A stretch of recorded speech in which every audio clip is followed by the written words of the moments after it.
AP పోలీసుల తీరుపై మాజీ మంత్రులు ఆగ్రహం వ్యక్తం చేశారు. ప్రశ్నిస్తే అక్రమ కేసులు పెడుతున్నారంటూ ఫైర్ అవుతున్నారు. అసాల్ట్ కేసు పెడతామని బెదిరించడమేంటని నిలదీస్తున్నారు. పోస్టింగ్ల కోసం ఇంతగా దిగజారిపోవాలంటూ క్వశ్చన్ చేశారు.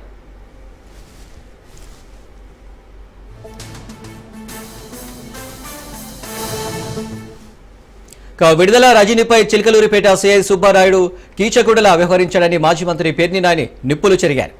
ఈ నేపథ్యంలో విడుదల రజనీ నివాసానికి వెళ్లి పరామర్శించారు నాని. సిఐ సుబ్బనాయుడు పశువులా ప్రవర్తించారని మండిపడ్డారు. శ్రీకాంత్ అరెస్టుపై కోర్టును ఆశ్రయిస్తామని వెల్లడించారు.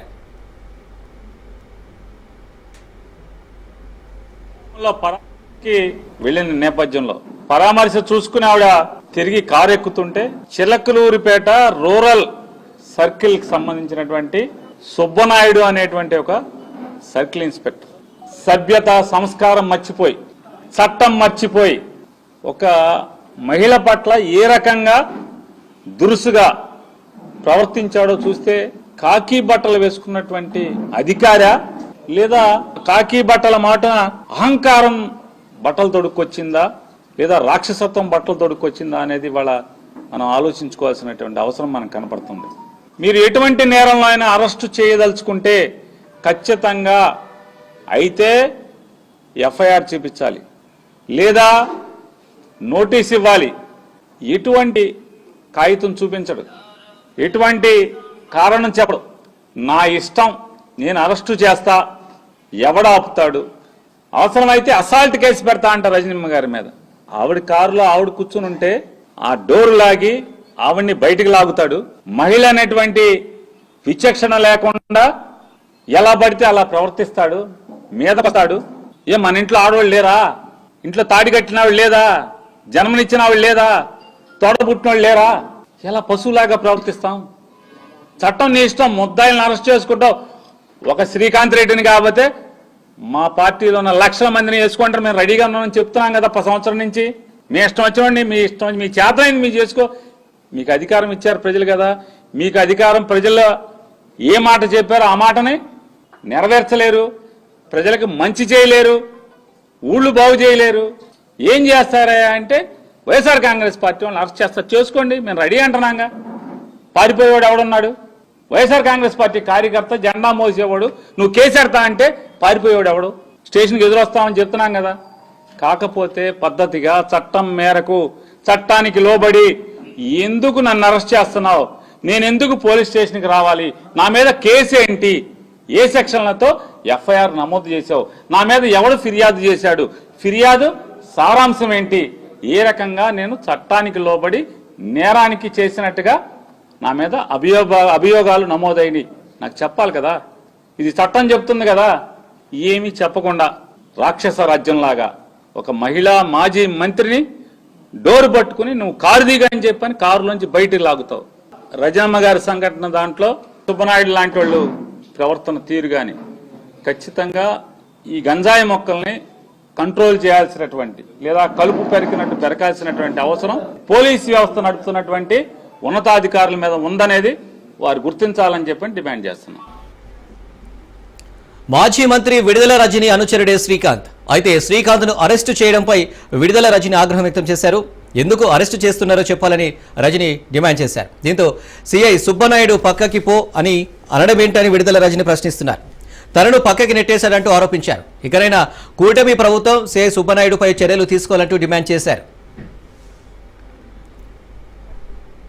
ఈరోజు మా చిలకలూరిపేట నియోజకవర్గంలో నాదెండ్ల మండలంలోని జంగాలపల్లి అనేటువంటి ఒక విలేజ్ లో మా నాయకుడు సీతారామరెడ్డి గారికి రీసెంట్ గానే యాక్సిడెంట్ వల్ల కొంచెం కాలు తనకి ఇబ్బంది అవుతే వెళ్లి వారిని పరామర్శించి వారితో వారి కుటుంబ సభ్యులతో కాసేపు ఉన్నటువంటి మా మండల నాయకులందరూ కూడా అక్కడ వారి ఇంటికి రావడం, అక్కడ వారిని పరామర్శించి మంచి చెడ్డలు మాట్లాడుకొని బయలుదేరి మళ్ళా అక్కడ నుంచి ఎడ్లపాడు మండలానికి ఇంకో కార్యక్రమం ఉంటే వెళ్లేటువంటి దిశగా మేము వెళ్తా ఉన్నాం. ఆ కార్యక్రమం అయిపోయి బయటకు వచ్చి కారు ఎక్కుదామనే లోపు చుట్టూ ఈ రూరల్ సిఐ సుబ్బనాయుడు గారు, అక్కడ ఉన్నటువంటి నాదెండ్ల ఎస్ఐ గారు, వాళ్ళ సిబ్బంది అంతా కూడా ఒక్కసారి చాలా ఎంబ్రాజింగ్ గా అక్కడంతా కూడా గుమ్మిగూడి చాలా హడావిడి చేస్తా ఉన్నారు. నేను కారెక్కుదామని వచ్చినటువంటి నేను ఏమైందండి, ఏంటి, ఎందుకు ఇంత ఎంబ్రాజింగ్ గా ఇలాంటి అట్మాస్ఫియర్ ని క్రియేట్ చేస్తున్నారు, ఏమైందని చెప్పి వారిని అడగడం జరిగింది. మా ఫాలోవర్ అయినటువంటి శ్రీకాంత్ రెడ్డిని తీసుకువెళ్ళడానికి వచ్చాము అని చెప్తా ఉన్నారు. ఏం కేసు ఏంటి అని చెప్పి మాట్లాడుతూ నేను కారు ఎక్కుతాను. ఏం కేసు ఏంటంటే ఏవో కేసులు ఉన్నాయి,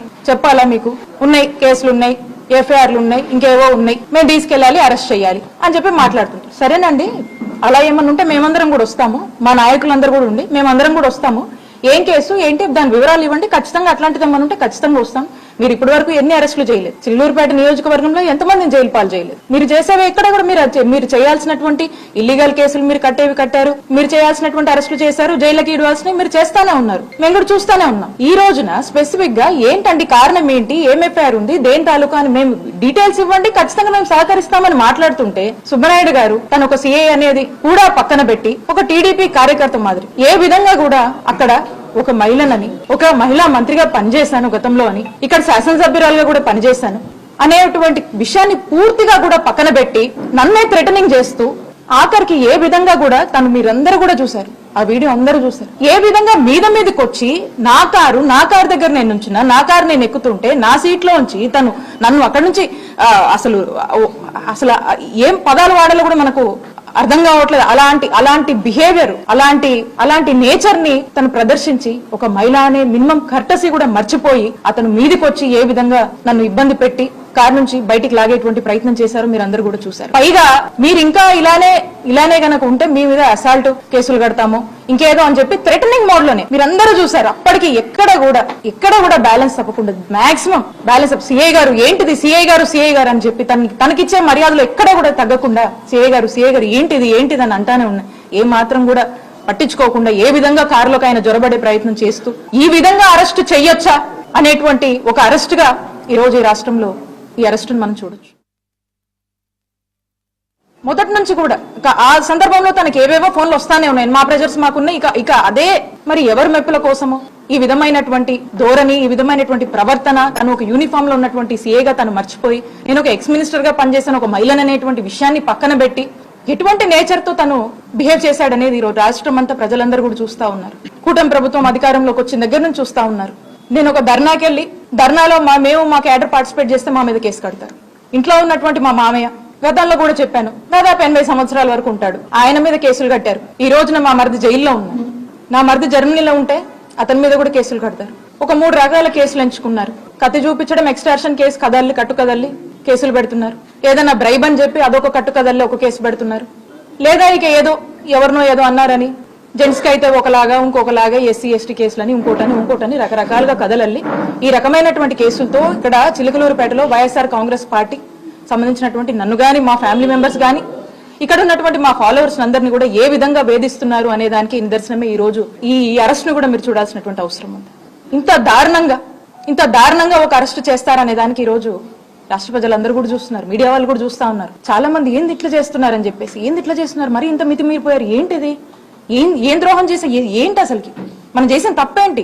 వైఎస్ఆర్ కాంగ్రెస్ పార్టీని నమ్ముకొని ఉన్నందుక, వైఎస్ఆర్ కాంగ్రెస్ పార్టీని అభిమానిస్తున్నందుక వీళ్ళ మీద కేసులు? వైఎస్ఆర్ కాంగ్రెస్ పార్టీకి ఇలాంటి ఒక పరిస్థితి, మంచి చేసి ఓడిపోయాం అయినా కూడా నిలబడి అడిగేసి ఒక మారల్ స్ట్రెంత్ గా సపోర్ట్ గా నిలబడి అడుగు ముందుకు వేస్తూ రిప్రజెంట్ చేస్తున్నందుక ఈ దౌర్జన్యాలు, ఈ ఇల్లీగల్ కేసులు, ఇల్లీగల్ అరెస్టులు, జైళ్ల పాలు ప్రజలందరూ గమనిస్తున్నారు. మరీ ముఖ్యంగా ఈ చిల్లూరుపేటలో ప్రతి ఒక్కరు కూడా ఈ రోజు మాట్లాడుకునేటువంటి పరిస్థితి. ఇలాంటి సంస్కృతి, ఇలాంటి సాంప్రదాయం, ఇలాంటి అరెస్టులు, కేసులు ఎప్పుడు గతంలో లేవు. గతంలో మేము ఎప్పుడు ఇలాంటి చేయాలనుకోలే. ఏ రోజు మా అధికారాన్ని వాడుకొని మేము ఇలాంటి ఏవి కూడా ప్రోత్సహించలే.